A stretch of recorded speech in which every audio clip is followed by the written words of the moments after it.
अभी तक हमने जो है सूरदास के पद पद में जो है हमने 9 पदों के संदर्भ से व्याख्या को देखा। अब आगे 9वें पद के आगे जो पद है उसकी व्याख्या हम देखेंगे। संदर्भ संदर्भ पहले की तरह से चलेगा, व्याख्या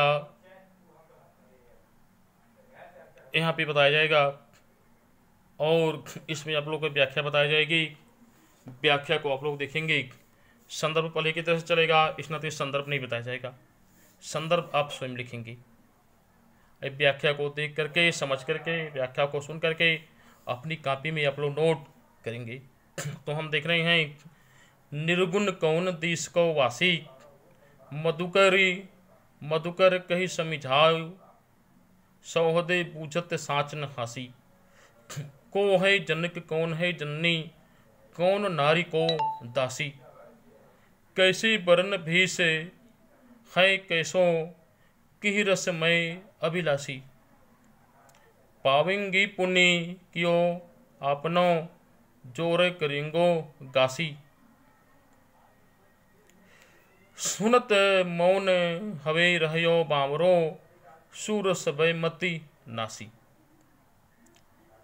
इसमें जो है उद्धव जी कृष्ण के पास से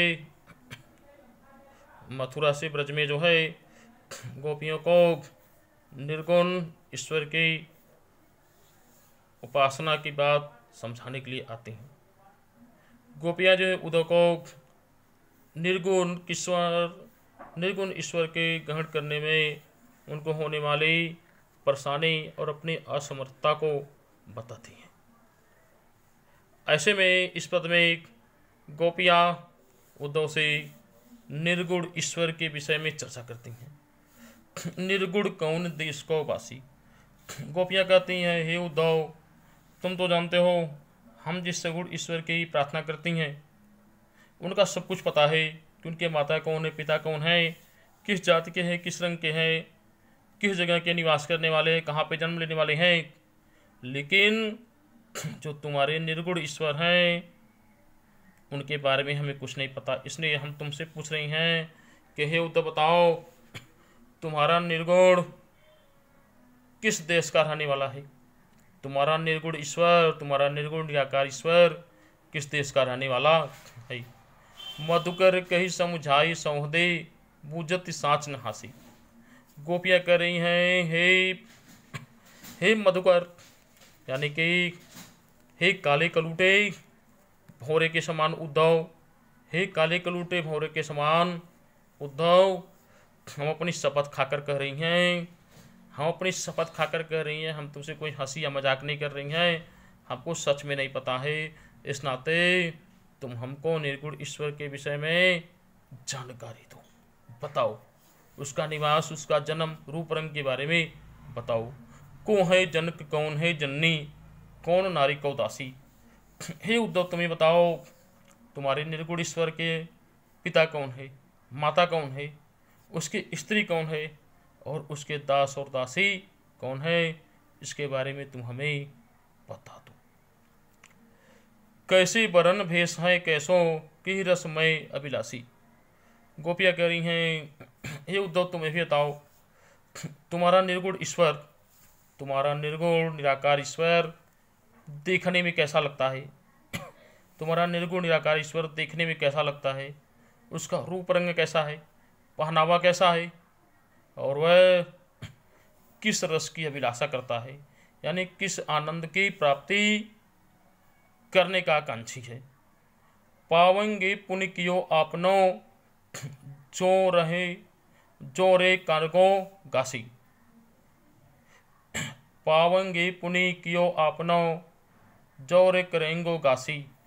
हे उद्धव, बता दो, एक बार अगर हम तुम्हारे उस निर्गुण ईश्वर को प्राप्त कर लेंगे तो फिर उसी की आराधना हमेशा करते रहेंगे। लेकिन एक बार तुम उसको हमसे मिलवाने की कृपा तो करो। सुनत मौन हवे रहयो बामरो, सूर सबय मति नासी। सूरदास जी कह रहे हैं, गोपियाँ कहती हैं, हे बावरे, अरे बावरे मूर्ख उद्धव, हे बावरे और मूर्ख उद्धव, तुम तो हम सब की बातें सिर्फ सुन रहे हो और लगता है तुम अपने साथ साथ हम लोगों की बुद्धि विवेक को भी नष्ट कर दोगे, हम लोगों की बुद्धि विवेक को भी नष्ट कर दोगे। अब आगे है अगला पद, संदेशी देवकी सौ कहियो, हो तो धाय तुम्हारे सुत की दया करत ही रहियो, यद्यपि टेब तुम जानत उनकी तो मोहि कही आवे, प्रात हो तो मेरे लाल लड़े तो माखन रोटी खावे, माखन रोटी भावे, तेल उबटनो और तातो जल तई देखी बज जाते, जोई जोई मागत सोई सोई देती, क्रमकम करी के नहाते, सूर पथिक सुनी रैन दिन बढ़यो, रहत उर सोच, मेरी अलक लड़े तो मुहन हवई करत संकोच।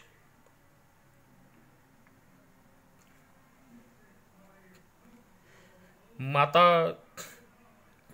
जसोदा, माता जसोदा जो है कृष्ण के मथुरा चले जाने की बात, वह जो है कृष्ण की माँ देवकी जी के पास जो है किसी पथिक से एक संदेश माता जसोदा माता देवकी के नाम से किसी पथिक से एक संदेश कृष्ण के लिए मथुरा भेजती हैं। उस संदेश में माता जसोदा माता देवकी से क्या क्या कहती हैं, यही सूरदास जी ने इसमें बताया है। संदेशो देवकी सौ कहियो, कि मेरे इस संदेश को देवकी से कह देना, हाउ तो धाई तुम्हारी सुत की दया करत ही रहियो, कि हे देवकी मैं तो तुम्हारे पुत्र की धाई हूँ, यानी कि मैं तो तुम्हारे पुत्र की लालन पालन करने वाली देखभाल करने वाली एक दासी की तरह से हूँ, धाई की तरह से हूँ, लेकिन मेरे ऊपर भी दया करते रहना कि मेरे पुत्र का ध्यान रखना। यद्यपि टेब तुम जानत उनकी तो मोहि कही आवी। माता जसोदा कह रही हैं कि हे देव की यद्यपि तुम कृष्ण की हर पसंद नापसंद जानती हो, लेकिन फिर भी मैं जो हूँ, लेकिन फिर भी मैं अपने कृष्ण से मोह के नाते ममता के नाते तुमसे उनके बारे में कह रही हूँ। प्रात हो तो मेरे लाल लड़ेते माखन रोटी खाए, मेरे लाडले कृष्ण सवेरा होते ही जब ही सोकर उठते हैं तो सर्वप्रथम माखन और रोटी खाने को मांगती हैं। तेल उबटनो अरु तातो जल तही देखी भजी जाती। मेरे कृष्ण जो है तेल और उबटन लगाने के लिए जब मैं कृष्ण के पास जाती हूँ या जल से शीतल जल से उनको नहलाने के लिए जाती हूँ, तब कृष्ण जो होते हैं इन तीन चीज़ों को देख करके भाग जाते हैं। इन तीनों चीज़ों को देख करके भाग जाते हैं। जोई जोई मागत सोई सोई देती, क्रम क्रम करी के नहाते। माता जसोदा कह रही हैं कि हे देवकी कृष्ण जो जो चीज़ें मुझसे मांगते हैं मैं वह चीज़ें उनको देती हूँ, किसी चीज़ से मैं उनको मना नहीं करती हूँ, और वह रुक रुक कर खेल खेल कर खिलवाड़ कर करके रुक रुक कर क्रम से नहाते रहते हैं। इस नाते अगर ये कृष्ण वहाँ भी ऐसा करें तो तुम उनको इनकार मत करना। सूर पथिक सुन मोही रन दिन बड़्यो रहत उर सोच। सूरदास जी कह रहे हैं, माता जसोदा कहती हैं, सूरदास जी कह रहे हैं कि माता जसोदा कहती हैं कि पथिक राही जो हैं उनकी बातों को सुन करके मोहि रैन दिन बढ़ियो रहत उर सोच, कि राहियों के जाते हुए और पथिकों का उस रास्ते दिन रात उस रास्ते से पथिकों ने जाना जो है सोच रखा है कि पथिक उस रास्ते से दिन रात अगर जाते हैं तो माता जसोदा उनसे कोई न कोई संदेशा कह देती हैं, जिसे पथिकों ने उस रास्ते से जाने के बारे में सोच नहीं रखा। मेरी अलक लड़ाई तो मोहन हवे कृत संकोच। और जो है मेरे लाडले कृष्ण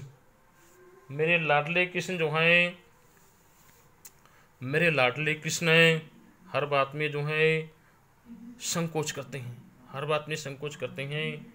इस नाते मेरे लाडले कृष्ण के ऊपर जो है दया करते रहना। अब आगे हम बाद में देखेंगे। इस वीडियो को देख करके आप लोग इसको याद करेंगे, संदर्भ सहित व्याख्या करेंगे, जो पूछा जाएगा उसका उत्तर देंगे। अब जो है यह सूरदास का पद आज समाप्त हुआ। अगला पाठ हम कल देखेंगे।